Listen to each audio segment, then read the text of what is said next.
नागपुरातल्या मंगलमूर्ती चौक ते orange city चौक या रिंग रोडवर 4 वर्षांपूर्वी लावण्यात आलेली अशोक आणि पामची झाडं म्हणजे केंद्रीय मंत्री नितीन गडकरी यांचा ड्रीम प्रोजेक्ट। नागपुरातल्या सौंदर्यीकरणाच्या प्रकल्पावर 4 वर्षांपूर्वी तब्बल 60 लाख रुपयांचा खर्च करण्यात आला होता, पण काही अज्ञात व्यक्तींनी बुधवारी त्या झाडांची निर्दयीपणे अक्षरशः कत्तल केली।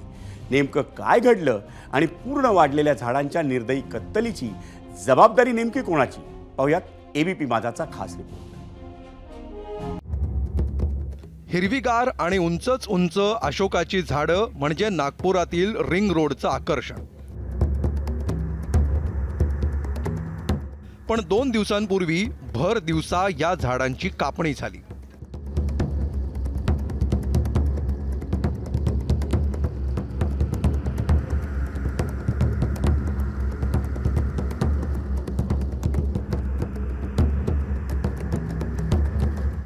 तुम्ही समोर पाहू शकता, दूरवर जिथपर्यंत नजर जाईल तिथपर्यंत अशाच पद्धतीने अशोकाचे जे झाडं आहेत ते बेतरतीब पद्धतीने तोडण्यात आलेले आहे, नष्ट करण्यात आलेले आहे।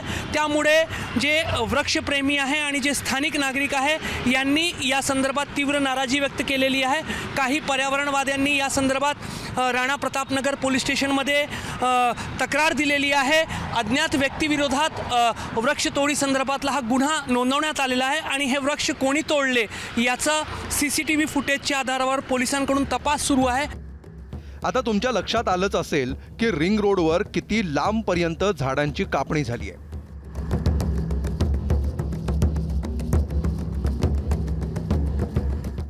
मग तुम्ही म्हणाल की त्यात काय चुकलं? दुभाजकांवरच्या झाडांचा वाहतुकीला त्रास होऊ नये म्हणून पालिकेनं कापणी केली असेल, तर तसंही नाहीये।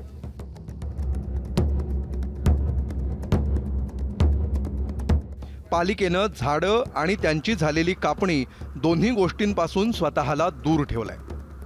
बरं, दुसरा प्रश्न पडतो की झाडं वेळच्या वेळी कापली जाणं हे वाहतुकीसाठी गरजेचं असतं म्हणून कापली आहेत का? तर मंडळी, जेव्हा दुभाजकांवरची झाडं कापली जातात तेव्हा त्यांची उंची किती ठेवावी याचेही काही नियम आहेत, पण नागपुरात झालेली कापणी कोणत्याही नियमांना धरून केलेली दिसत नाही। म्हणूनच स्थानिकांनीही संताप व्यक्त केलाय। परवा दुपारी अचानक काही लोक आले आणि त्यांनी कुऱ्हाडीने एकानंतर एक ही झाडं कापली। सुरुवातीला लोकांना असं वाटलेलं होतं की हे महापालिकेकडून जे झाडांचा रेग्युलर मेंटेनन्स केलं जातं त्या अंतर्गत केली जाणारी छाटणी आहे। काय झालं परवा दिवशी? परवाच्या दिवशी 2-3 वाजताची वेळ होती, झाडाची छटाई सुरू होती। लोकांना वाटलं की काहीतरी मेंटेनन्सचं काम सुरू असेल, महानगरपालिकेचं काम सुरू असेल, त्यामुळे कोणी लक्ष दिलेलं नाही आहे। एका बाजूला आपण झाडे लावा, झाडे जगवा, झाडे वाढवा, वृक्ष संवर्धन करा म्हणत असतो, आणि एकीकडे अत्यंत किळसवाणा प्रकार झालेला आहे, अशोभनीय कार्य इथे झालेलं आहे। त्यामुळे ज्यांनी कृत्य केलं असेल त्याला चांगला दंड व्हायला पाहिजे, कठोर शिक्षा व्हायला पाहिजे असं आमचं मत आहे। आम्ही माहिती घेतली असता महानगरपालिकेकडून आणि सार्वजनिक बांधकाम विभागाकडून असं कळलेलं आहे की आम्ही कुठल्याही प्रकारची परवानगी झाडं तोडण्यासाठी दिलेली नाही आणि आम्हाला हे कृत्य कोणी केलं माहीत नाही। 4 वर्षापूर्वी हे झाडं लावण्याकरता सार्वजनिक बांधकाम विभागाला जवळपास 60 लाख रुपये खर्च आलेला आहे आणि झाडं लावण्याचा खर्च 60 लाख रुपये आलेला आहे। आणि आज या सुशोभीकरणाच्या नावावर किंवा मेंटेनन्सच्या नावावर झाडांची अक्षरशः कत्तल करण्यात आलेली आहे। नागपुरातील मंगलमूर्ती चौक ते ऑरेंज सिटी चौक याच दरम्यान असलेल्या रिंग रोडवर लावलेली ही झाडं म्हणजे केंद्रीय मंत्री नितीन गडकरींचा ड्रीम प्रोजेक्ट। गेल्या 4 वर्षांपासून ही झाडं रिंग रोडची शान बनली होती, पण आता रिंग रोड एकदमच ओसाड दिसतोय। बरं, फक्त अशोकाचीच नाही तर 150 पेक्षा जास्त पाम ट्री देखील कापलेत। त्यातच ही कापणी कुणी केली हे काही केल्यास समजत नसल्यामुळं स्थानिकांनी रोष व्यक्त केलाय। तर रिंग रोडची जबाबदारी असलेल्या सार्वजनिक बांधकाम विभागानं पोलिसांमध्ये तक्रार केली आहे।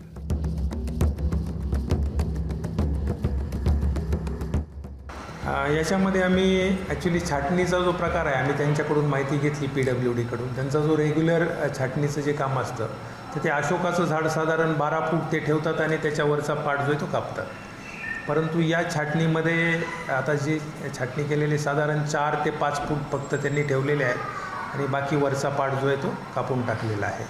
त्यामुळे आम्ही त्यांच्याविरुद्ध भारतीय न्यायसंहिता कलम 324(5), त्याचप्रमाणे महाराष्ट्र झाडांचे संरक्षण जतन अधिनियम कलम 8 आणि 21(1), त्याचप्रमाणे सार्वजनिक संपत्ती नुकसान प्रतिबंधक कायदा कलम 3 या कायद्यान्वये त्यांच्याविरुद्ध गुन्हा दाखल केलेला आहे आणि आरोपीचा आम्ही शोध घेत आहोत.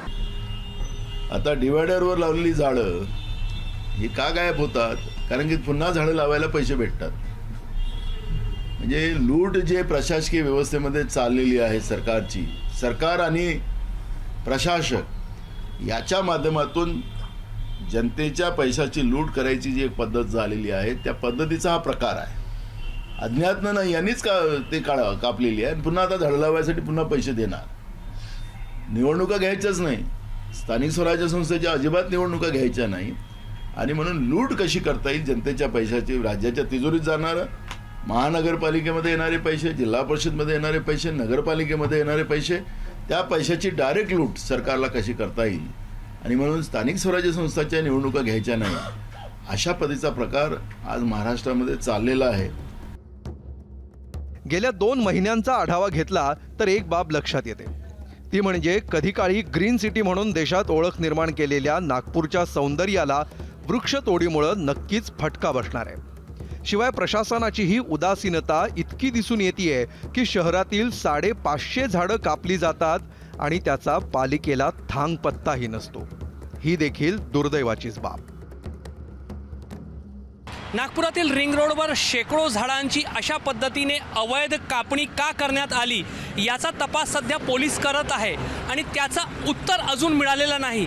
मात्र एक शक्यता व्यक्त केली जात आहे की रिंग रोडवर दुभाजकांवर अशोकाचे हे जे झाड आहे ते खूप उंच झालेले होते, त्यामुळे मधले जे लाईट्सचे पोल आहे त्यांच्यावर जे काही विविध प्रकारच्या जाहिरातीचे होर्डिंग्स लावले जात होते ते होर्डिंग्स दिसेनासे झाले होते आणि त्यामुळे या ठिकाणी ॲडव्हर्टाइजमेंटचं काम करणारे जे लोक आहेत, जाहिरातीचं काम करणारे जे लोक आहेत, त्यांना व्यावसायिक फायदा जो आहे तो मिळत नव्हता आणि त्यामुळेच शेकडोंच्या संख्येने अशा पद्धतीने झाडांची कापणी जी आहे ती करण्यात आली असावी असा संशय व्यक्त केला जात आहे. हा संशय खरोखर खरा आहे का याचा तपास आता पोलिसांनी करण्याची गरज आहे. कॅमेरामॅन अतुल हिडेसह रजत वसिष्ठ, एबीपी माझा, नागपूर. एबीपी माझा, उघडा डोळे बघा नीट.